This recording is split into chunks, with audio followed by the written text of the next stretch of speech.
deskripsi wilayah berikut. Satu, wilayah Indonesia terbentang dari Sabang sampai Merauke. Yang kedua, negara Indonesia adalah negara kesatuan yang berbentuk republik. Yang ketiga, wilayah Indonesia terdiri atas 1000 pulau yang dipisahkan oleh laut. Yang keempat, negara kesatuan Republik Indonesia terdiri atas pulau-pulau yang bercirikan Nusantara.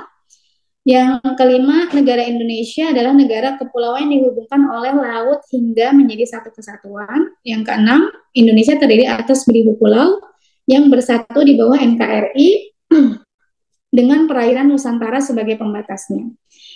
Deskripsi wilayah negara kesatuan Republik Indonesia yang benar sesuai dengan ketentuan pasal 25A. Teman-teman udah dapat lagi nih, udah ada 6 pasal tadi ya. Sambil nyatet nggak ini teman-teman? Saya harap sambil nyatet ya, karena ini pasal-pasalnya nanti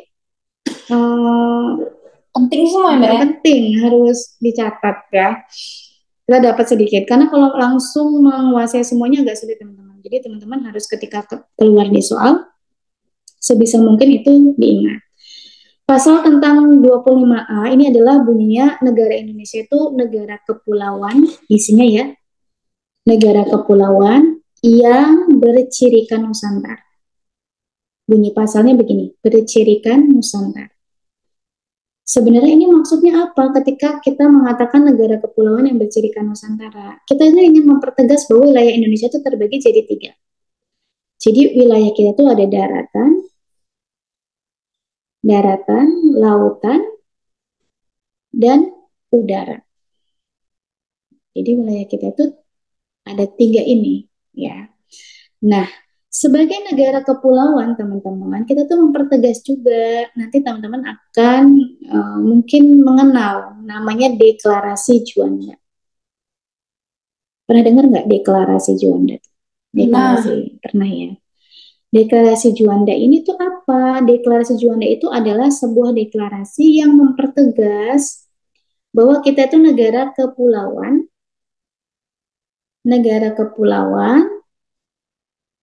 yang mana lautan itu ya, di antara pulau-pulau itu dari Sabang sampai Merauke itu, kita nggak menganggap laut itu sebagai pemisah, tapi laut itu sebagai pemersatu. Nah, gitu ya. Nah, nanti itu berdampak terhadap apa? Ketika kita menyatakan kita negara kepulauan dan laut sebagai pemersatu, dampak daripada deklarasi Juanda kita tuh memperjuangkan adanya hukum laut internasional, teman-teman. Hukum laut internasional. Ini pembahasannya jadi melebar ya. Yang kemudian disebut dengan UNCLOS atau UNCLOS. Nah, jadi jawabannya yang mana? Intinya jawabannya memang yang D. Coba yang D itu adalah negara pulau-pulau yang bercirikan Nusantara, betul. Kemudian yang nomor 5, negara kepulauan dihubungkan oleh laut, betul. Ini prinsip daripada negara kepulauan. Nah, dampak UNCLOS ini tuh apa? Kita punya 2 batas berlapis. Namanya teritorial. Pernah dengar kan teman-teman teritorial yang 12 mil itu? Dan ZEE, zona ekonomi eksklusif yang 200 mil. Jadi kalau cerita tentang wilayah negara, teman-teman harus langsung ingat, oh kita negara kepulauan, laut sebagai pemersatu, batas kita itu berlapis, 12 mil dan 200 mil. Ya, aman ya soal ini ya? Aman. Oke, kita lanjut. Kak, maaf Kak, suaranya kecil. Oh, suaranya kecil. Kita kuat-kuatin. Kita kuatin ya. Ya, teman-teman ini jam-jam rawan ini. Tidur siang Mbak ya. Aman ya, nomor 12. Kita masih ada separuh lagi ya perjalanan. Kecepatan. Undang-Undang Dasar Negara Republik Indonesia tahun 1945 merupakan hukum dasar ya. Tadi hukum dasar berarti konstitusi. Ingat-ingat teman-teman, ini konstitusi Indonesia. Undang-Undang Dasar ini diamandemen dari tahun 1999 sampai dengan tahun 2000. Alasan pokok dilakukan amandemen adalah, nah ini kita bahas sejarah juga, ini agak berat ini bahas ini nih ya. Alasan pokok amandemen itu adalah satu, kita itu berbicara tentang ini teman-teman, alur ini ya. Mungkin supaya teman-teman mengingat kembali tentang sejarah bangsa Indonesia ya. Saya buatnya kayak gini lah, garis-garis ini nih. gitu ya. Nah, ini saya coba mendeskripsikan tentang sejarah bangsa kita. Yang tadi kita kan bahas tentang dinamika konstitusi tadi ya. Tapi kan dinamika konstitusi ini kan ada latar belakang ya, kenapa dia harus berubah, gitu kan. Nah, kita langsung bahas yang terakhir sini dulu deh. Tadi ketika kita membahas tentang adanya perubahan di sini ya, di sini Undang-Undang Dasar sementara, kan kembali ke Undang-Undang Dasar 1945 kan? Undang-Undang Dasar 1945 yang ini tadi terakhir triggernya itu di 1959 adanya peristiwa dikit presiden. Kita kembali ke sini tuh sampai dengan tahun berapa teman-teman? Sampai dengan tahun 1965. Ini masih masanya Soekarno. Ya, ini saya cerita sedikit ya. Masih masanya Soekarno. Kalau di sini dia namanya demokrasi liberal, masih ingat nggak ini saya colek-colek sedikit Mas ya. Di sini namanya demokrasi terpimpin. Demokrasi terpimpin. Tapi sama-sama dipimpin oleh Soekarno juga yang ini juga. Ya. Dari rentang waktu berapa tadi? 1950, 59 juga Soekarno juga terpimpin ya. Ini triggernya apa? Peristiwa apa nih di 65 nih, teman-teman? Masih ingat nggak? Peristiwa G30 SPKI ya. Peristiwa G30 SPKI. Yang kemudian ada Super Semar. Super Semar ya. Super Semar ini kan kemudian merubah segalanya. Merubah segalanya. Jadi merubah dari memberikan mandat ya dari Soekarno ke Soeharto di sini kan. Singkat ya teman-teman ya. Yang mana kita merubah, bukan merubah, kita mengganti zaman. Nah, ordenya berubah. Yang di sini tadinya namanya orde lama Menjadi orde baru. menjadi orde baru di sini. Orde, orba ya, orba. Nah, jadi teman-teman tahu ya ceritanya. Nah, semasa ini kan terjadi peristiwa besar kan di 98. Ya, teman-teman ya. 98 yang akhirnya adanya kerusuhan di Mei ya. Mei 1998 yang dikenal dengan reformasi. Oke, reformasi.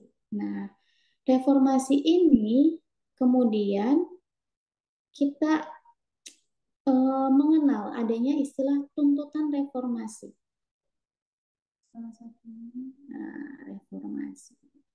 Salah satunya tuh mana sih? Salah satunya apa sih? Soeharto turun katanya. Bukan ya, salah satunya adalah lakukan amandemen.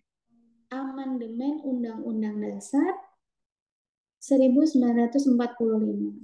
Apa hubungannya Kak sama soal ini? Hubungannya adalah kenapa harus diamandemen? Jawabannya memang C, teman-teman, karena terdapat pasal-pasal yang multitafsir dan menimbulkan sistem yang otoriter. Kenapa kok gitu? Nah, kita buktikannya mana?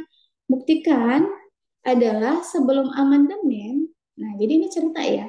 Pada masa pemerintahan Soeharto kan itu terkenal apa sih? Satu, permintaannya terlalu lama ya. Ini kan lama sekali ya. Lama gitu kan sampai berapa? Kita ambil sedikit aja contohnya ya. 32 tahun kan katanya gitu ya. Kedua, otoriter. Apakah itu hanya disebabkan oleh orangnya? Kan pertanyaannya gitu kan. Apakah itu hanya disebabkan oleh Presiden Soeharto pada saat itu? Jawabannya tidak, teman-teman. Itu disebabkan karena konstitusinya. Jadi maksudnya gini, siapapun yang menjalankan konstitusi itu, karena konstitusinya bermasalah, maka akan menimbulkan penyalahgunaan kewenangan kekuasaan. Buktinya apa, Kak? Buktinya kita cek pasal 7. Sambil buka undang-undang nggak, teman-teman? Pasal 7 Undang-Undang Dasar sebelum amandemen ya. Nah, ini saya tulisnya gini, sebelum, jelek banget, saya ganti ya teman-teman. Ini supaya nyambung teman-teman nih. Nih, kita ngomongin pasal 7. Ini bukti kalau pasalnya itu multitafsir dan bermasalah intinya gitu ya. Pasal 7 sebelum amandemen tuh bunyinya gini.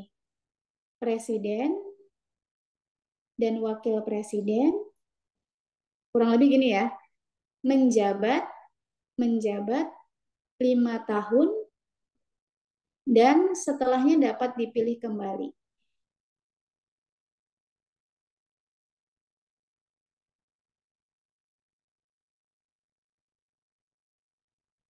Sambil dengerin kata-kata saya karena tulisan saya jelek ya. Jadi ini sebelum perubahan bunyinya gitu teman-teman.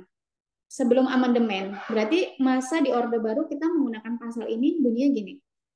Nah, jadi pertanyaannya adalah ketika Presiden Soeharto itu terpilih 5 tahun, terpilih lagi, dia menyalahi konstitusi enggak? Tidak. Dia terpilih lagi setelah 5 tahun, tidak menyalahi konstitusi karena pasal ini tuh tidak memberikan batasan. Ini disebut dengan multitafsir, sehingga menimbulkan sistem yang udah 5 tahun dipilih lagi, 5 tahun dipilih lagi sampai dengan 32 tahun. Berarti pada saat itu Presiden Soeharto tidak menyalahi konstitusi. Nah, memanfaatkan konstitusi tersebut. Nah, kan jadi itu contoh yang multitafsir ya. Setelah berubah jadi gimana? Nah, ini setelah perubahan. Setelah perubahan, ini bunyinya sama ya, hanya ada kalimat gini. Hanya untuk 1 kali masa jabatan. Nah, jadi di sini ada pembatasan teman-teman. Setelah amandemen, presiden yang setelah terpilih lagi hanya boleh 1 kali lagi. Jadi hanya 2 periode. Gitu ya. Nah, itu alasan besar kenapa sih kita harus melakukan amandemen. Karena memang pasal-pasalnya multitafsir. Akan menimbulkan banyak penafsiran yang dimanfaatkan oleh pemimpin. Nah, gitu. Itu yang pertama. Nah, itu tadi yang dikenal itu ya, lama banget. Kemudian ada pasal-pasal sifatnya menunjukkan otoriter. Jadi kalau teman-teman buka, nanti ada pasal 14 sebelum amandemen. Coba sambil buka pasal nggak teman-teman. Pasal 14 sebelum amandemen tuh bunyinya gini. Presiden memberi gerasi ya, rehabilitasi, kemudian amnesti dan abolisi. Titik. Jadi presiden tuh boleh ngasih keringanan masa hukuman, boleh ngasih penghapusan hukuman itu tuh bebas kalau berdasarkan pasal 14 ini. Maka istilah otoriter itu karena didukung oleh pasal-pasal yang termuat dalam Undang-Undang Dasar sebelum amandemen. Tergambar ya apa yang saya jelaskan ya? Nyambung nggak Mbak? Nyambung ya. Jadi itu menjadi bukti gitu. Kenapa sih kita harus melakukan amandemen? Karena satu, pasal-pasalnya multitafsir. Ini hanya contoh 2 aja ya yang mudah dipahami. Setelah amandemen bunyi pasalnya jadi gimana Kak? Pasal 14 ini paling sering banget keluar. Kita tuh jadi dibuat jadi 2 gini. Ini ayat 1, ayat 2. Ayat 1 itu kalau mau ngasih gerasi plus rehabilitasi, kita membutuhkan pertimbangan MA. Presiden tuh nggak bisa sewenang-wenang ngasih gerasi dan rehabilitasi sendiri, tapi harus dengan pertimbangan MA. Kalau dia mau ngasih amnesti dan abolisi, dia harus dengan pertimbangan DPR. Jadi setelah amandemen, hak prerogatif presiden itu dibatasi karena kita nggak mau presiden terlalu otoriter. Nyambung ya teman-teman ya, semoga ya. Nah, jadi ini menjadi bukti bahwa pasal-pasal tersebut multitafsir dan menimbulkan sistem otoriter. Kita lanjut ya.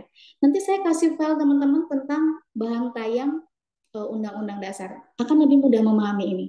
Ya, kita lanjut dulu.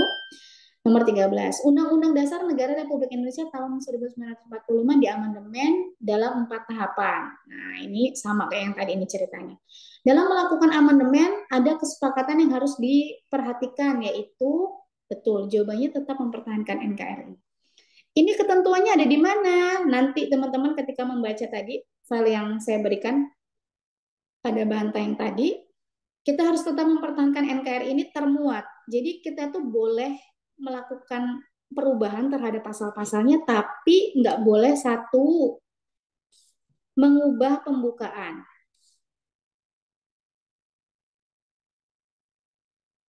Nah, merubah bentuk negara.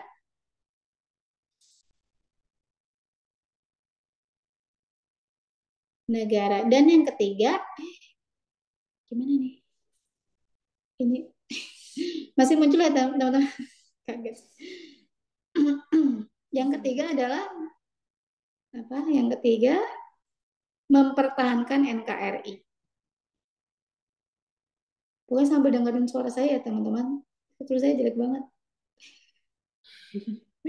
Mempertahankan NKRI ya. Mempertahankan NKRI. Nah, ini termuat di mana sih? Termuatnya di mana tadi? Ketika bahas tentang perubahan Undang-Undang Dasar tadi pasal berapa? Ayo. Masih ingat nggak? Yo, pasal berapa? Saya mau nunggu siapa yang jawab. Belum ada nih, Mbak. Izin keluar, Kak, anak saya nangis. Oh iya, nggak apa-apa. Pasal berapa tadi? Tentang 37. pinter. Siapa yang jawab, Mbak? 31. User. 31, 37, 37. 37, pasal 37 itu ada 5 ayat, teman-teman.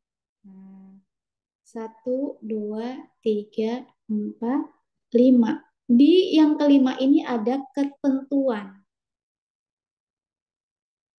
bahwa tidak boleh merubah yang ini tadi.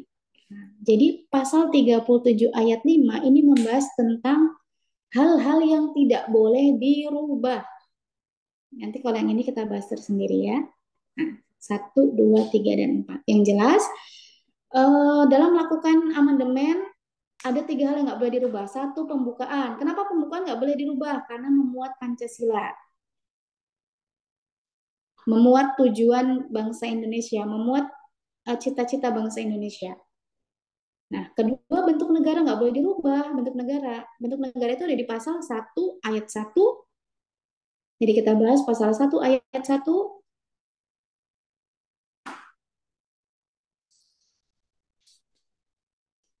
Pasal 1 ayat 1. Kemudian pasal 1 ayat 2. Ini tentang bentuk negara. Nggak boleh dirubah, teman-teman. Nah, kemudian yang ketiga, mempertahankan NKRI tadi. Ya. Di mana buktinya, Kak? Ada di pasal 37 ayat 5. Aman ya? Kita 3 menit lagi, 15 menit lagi. Lanjut nomor 14. Pada 1998, berbagai elemen masyarakat melakukan aksi demonstrasi untuk menuntut dilakukannya reformasi. Salah satu tuntutan reformasi adalah melakukan amandemen. Tadi sudah saya bahas ini ya. Amandemen Undang-Undang Dasar 1945. Tujuan dilakukan amandemen adalah, jawabannya yang C, teman-teman, menyempurnakan aturan dasar tentang penyelenggaraan negara. Nah, tadi ya sudah saya bahas ini. Nanti saya berikan filenya karena kita bahas yang belum terbahas saja nih. Kalau ini sudah aman ini.